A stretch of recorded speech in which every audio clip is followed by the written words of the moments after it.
बिस्मिल्लाहिर्रहमानिर्रहीम। एडवोकेट मौज़म जरियाल आपकी खिदमत में हाजिर है हेबियस कॉर्पस की नेक्स्ट वीडियो के साथ मैं हाजिर हूं और आज हम बात करेंगे डिटेल में कि बैलफ कैसे काम करता है।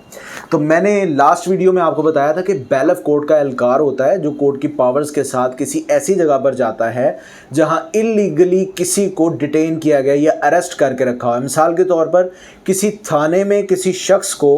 बग़ैर मुकदमे के, बग़ैर किसी कंप्लेन के, ना वो इश्तिहारी है और ना किसी जगह मतलूब है, उस शख्स को पुलिस अपने पास हवालात में बंद करके रखती है या खुफिया तौर पर उसको रखती है किसी और कमरे में या बैरक में। और उसके घर वाले सेक्शन 491 सीआरपीसी के तहत सेशन कोर्ट में ये पटिशन फाइल करते हैं या रिट जुरिस्डिक्शन 199B1 में हाई कोर्ट की जुरिस्डिक्शन को इन्वोक करते हुए इसको इस्तेमाल करते हैं। तो प्रोसीजर ये होगा कि जब उन्होंने पटिशन फाइल की तो कोर्ट जो है अपने ऑर्डर्स के साथ अपने बैलफ को भेजेगी और बैलफ जाकर सबसे पहले उस निशानदही पर जाएगा। मिसाल के तौर पर उस थाने में जहां पर शक है या यकीन है कि किसी शख्स को इल्लीगली डिटेन करके रखा हुआ है, तो सबसे पहले उस थाने में जाकर, जिसमें प्रीवियस वीडियोस में मैंने जिक्र किया, रोज़नामचा डेली डायरी बहुत इम्पॉर्टेंट रजिस्टर है, रजिस्टर नंबर 2 भी इसको कहते हैं, जिसको आर्टिकल 167 पुलिस ऑर्डर 2002 डील करता है। और इस रजिस्टर के अंदर जो रोज़ाना के रोज़मर्रा के मामूलात हो रहे होते हैं थाने के अंदर, उनको दर्ज किया जाता है। और इसी में इंक्लूड है किसी शख्स को अगर अरेस्ट करके लाया गया है तो उसकी जामा तलाशी से निकलने वाला माल, उसकी एंट्री, और उस शख्स जिसको अरेस्ट करके हवालात में बंद किया गया है उसकी अरेस्ट की एंट्री के फ़लाँ शख्स, उसकी फ़लाँ वल्दियत और इस जुर्म में इसको अरेस्ट किया गया है। अब उस रजिस्टर का काम शुरू होता है। जब बैलफ वहाँ पर पहुँचता है तो सबसे पहले मुहर्रर थाना के पास जाकर उस रजिस्टर को अपने कब्ज़े में लेता है, ताकि अगर वो रजिस्टर के अंदर कोई एंट्री मौजूद नहीं है पहले से तो उस जगह पर एंट्री ना कर सके। या पुलिस वालों ने अक्सर बैलफ से बचने के लिए या अपने आप को बचाने के लिए पिछली डेटों में कुछ जगहें छोड़ी होती हैं कि अगर बैलफ आएगा मिसाल के तौर पर तो फौरी तौर पर हम अदालत से या कार्रवाई से बचने के लिए यहाँ पर उस शख्स की, जो शख्स मतलूब होगा, एंट्री लिख देंगे कि ये शख्स हमने अरेस्ट किया हुआ है। तो इस मकसद के लिए बैलफ सबसे पहले उस रजिस्टर को अपने कब्ज़े में लेता है और अगर वो कुछ लिख रहे हों तो उसको उसी तरह से बंद करवा देता है और लिखने की इजाज़त नहीं देता। इसके बाद बैलफ उस रजिस्टर की पड़ताल करता है, यानी उस रजिस्टर को देखता है कि उसमें उस शख्स की एंट्री मौजूद है या नहीं है, और मुतलका निशानदही वाला हवालात या कमरा वहाँ पर जाता है और उस शख्स को बरामद करता है जिस शख्स के बारे में ये पटिशन फाइल की गई थी। और इस शख्स को कानून की ज़ुबान में डेटिन्यू कहा जाता है। अब डेटिन्यू बरामद हो गया, सबसे पहले अब जो कार्रवाई बैलफ करेगा उस डेटिन्यू का बयान लिखेगा, उससे पूछेगा कि आप यहाँ पर कितनी देर से मौजूद हैं, वो बताएगा। फिर पूछेगा कि आपसे इन्होंने जामा तलाशी में क्या क्या चीज़ें लीं, आपको कहाँ से अरेस्ट किया गया, आपको क्यों अरेस्ट किया गया, आपको मारा तो नहीं। ये सारी चीज़ें पूछकर वो बयान लिखा जाएगा उसका, और एक रिपोर्ट मुरतब की जाएगी और बहुक्म अदालत उनको पाबंद किया जाएगा पुलिस वालों को कि जो भी सब इंस्पेक्टर ASI या कोई भी पुलिस एहलकार जो मुलव्विस है इसकी इल्लीगल डिटेंशन में, वो फौरी तौर पर इसको अदालत में पेश करे।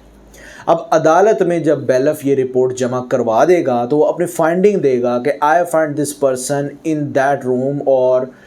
इन लॉकअप, और इस हालत में था, और ये इसने स्टेटमेंट मुझे दी जब मैंने चीज़ें से पूछी, और जब मैंने पुलिस की रजिस्टर नंबर 2 को, रोज़नामचे को, डेली डायरी को चेक किया तो आई हैव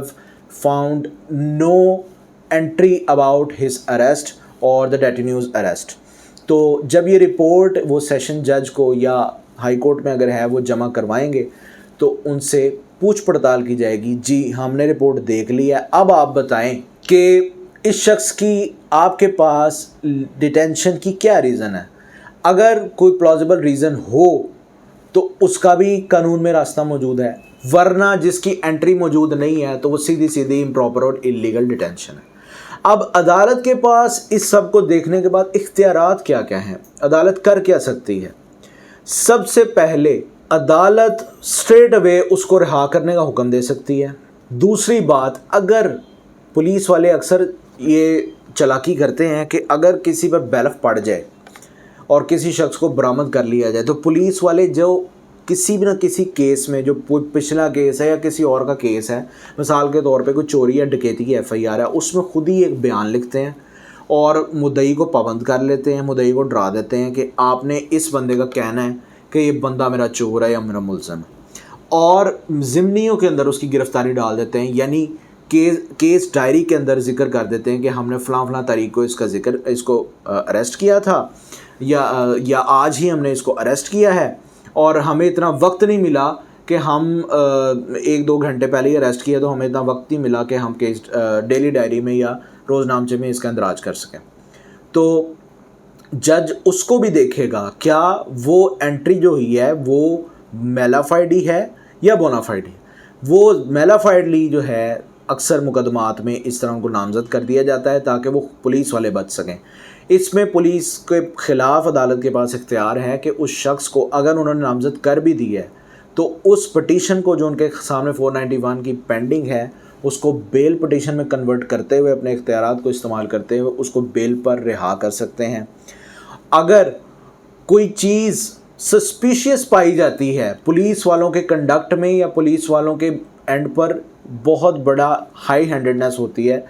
तो अदालत उनके ख़िलाफ़ पीडा एक्ट के तहत डिपार्टमेंटल इंक्वायरी का ऑर्डर भी कर सकती है और FIR का ऑर्डर भी कर सकती है कि फ़लाने अफसर ने इस शख्स को इलीगल अरेस्ट किया और इलीगल कस्टडी में या डिटेंशन में रखा, तो इसके ख़िलाफ़ FIR दर्ज की जाए। इन इख्तियारात के साथ अदालत अपना ऑर्डर फरमाती है और उस पर अमल दरामद करवाती है। इसके साथ ही साथ अगर दौराने ये सारी कार्रवाई जो मैंने आपको बताई इसके दौरान बैलफ के साथ कोई मिसहैप करती है या मिसट्रीट करती है बैलफ को, क्योंकि बैलफ उस वक्त कोर्ट का रिप्रेजेंटेटिव है, और बैलफ के साथ बदतमीज़ी या बैलफ के साथ कोई भी हरकत, it will amount to contempt of court, और कंटेम्प्ट ऑफ कोर्ट का नोटिस दे सकती है इस पुलिस अफसर को अदालत और उसको सज़ा भी दे सकती है। और इसी तरह एक केस मेरी नज़र से गुजरा पाकिस्तान क्रिमिनल लॉ जर्नल में 2010-16 सफ़े पर मौजूद था, जिसकी मैंने जजमेंट को पढ़ा।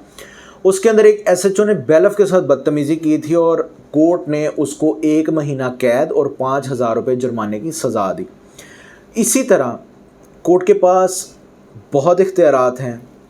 और अपने इख्तियारात को इस्तेमाल करते हुए पुलिस वालों को कंट्रोल करना कोई मुश्किल बात नहीं है। तो कभी भी ये वीडियो बनाने का मेरा मकसद ये था कि कभी भी अगर आपके किसी रिलेटिव को, दोस्त को, किसी भी शख्स को पुलिस इलीगली डिटेन करती है और आपसे पैसे मांगती है या आपको डराती है कि आपके बंदे के पे हम इतने पर्चे डाल देंगे, तो अदालत की आंखें बंद नहीं हैं। हमेशा अदालत के रास्ते को, कानूनी रास्ते को अडॉप्ट करें और रिश्वत और इन चीज़ों में मत पड़ें, क्योंकि पुलिस पैसे लेकर भी